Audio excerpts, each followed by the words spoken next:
السلام علیکم ورحمۃ اللہ وبرکاتہ د اردو الفابیټ سره سره مونږ د انګلیش چې کومه سلسله روانه کړې ده په هغې کې مونږ چې کوم دی د کې نه پس په مونږ ال طرف ته پرمختګ کوو. ما سره اوسئ که خیر انشاءالله ال به څنګه لیکئ د هغې لینت ویت سایز هغه په دې کمپلیټ 4 لاینز کې په کومو لاینونو کې دی؟ اپر 3 لاینز کې دی، لوور 3 لاینز کې دی، مډ 2 لاینز کې دی. د دغې د پیژندلو دپاره ما سره اوس انشاءالله چېرته مزئ. ښه ګرانو شاګردانو زما طرف ته لږ توجه شئ جي. دا موږ سره دي بیسیک 4 لاینز چې ما ډاټ لګولی دي، په دې کې به زموږ اوس کم نوی ټکی دی هغه ال دی، هغه به موږ لیکو. نو ال په څو لاینونو کې دی؟ په اپر 3 لاینز کې دی، 1 2 3 3 کې دی. د کوم فیملی سره تعلق ساتي؟ د سیکنډ چې کومه موږ سره بي، فرست چې کومه موږ سره بي ده هغې سره تعلق ساتي.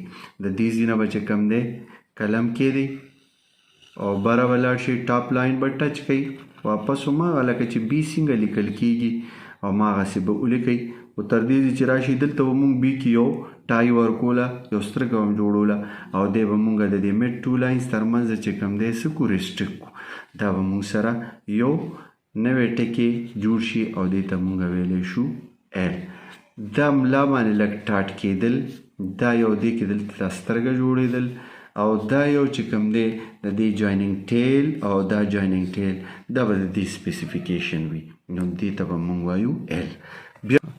بیا ورته وګورئ جي، دلته نه به قلم کې دی، ټاپ لاین ته به لاړ شئ، د هغه ځای نه به چې کوم دی واپس تھرډ لاین ته راشئ او دې سنټر کې به چې کوم دی ریسټریکټ کوئ. ستاسو سره به یو ښکلی کوکو ال جوړ شي.